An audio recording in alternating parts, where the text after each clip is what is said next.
Hi, Eric and Nikki. Yes, we haven't heard much from the Homeland Security, Department of Homeland Security, who was leading this investigation along with the DOJ, the IRS, and the state of California. But what we do know is that Lololee and his supermarkets, Viva Supermarkets, that he owns 3 of in the Sacramento area, have been the center of a lawsuit and 3 investigations dating back to 2009. What is going on? Betty Gutierrez went to the Viva Supermarket on Norwood Avenue in North Sacramento Thursday to pick up fresh bread and tortillas.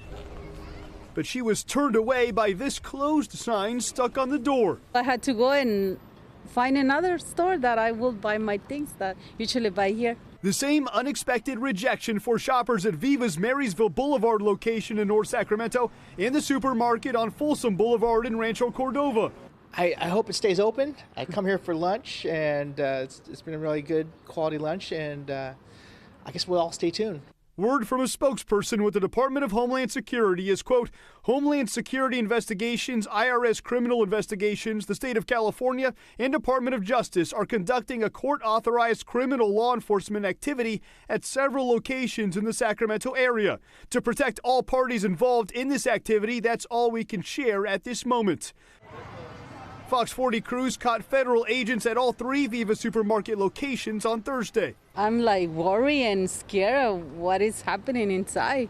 The District 2 City Council member who owns the small grocery chain is the subject of 3 investigations led by the Department of Labor.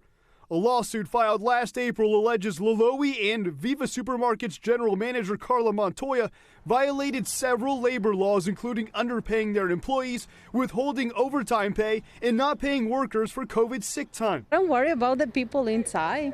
I mean, I kind of know all of them lately, and I just worry about them. According to the lawsuit, after Lololee agreed to comply with an investigation, he intimidated employees from talking with investigators, threatening to fire them or have them deported. Don't worry about the people that they are inside. Some of them, they are my friends. Gutierrez's worry grows to fear. Her favorite grocery shop will close up shop. These market goers hope Viva lives on the north side of Sacramento. I hope to keep that Viva family intact.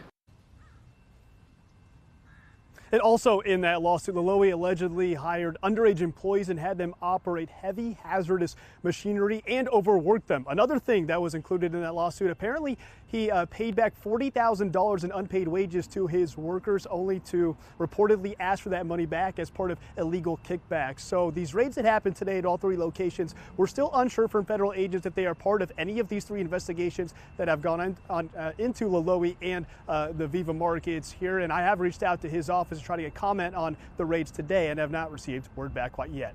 Reporting live in Rancho Cordova, covering local news that matters, I'm Mason Morrow, Fox 40 News.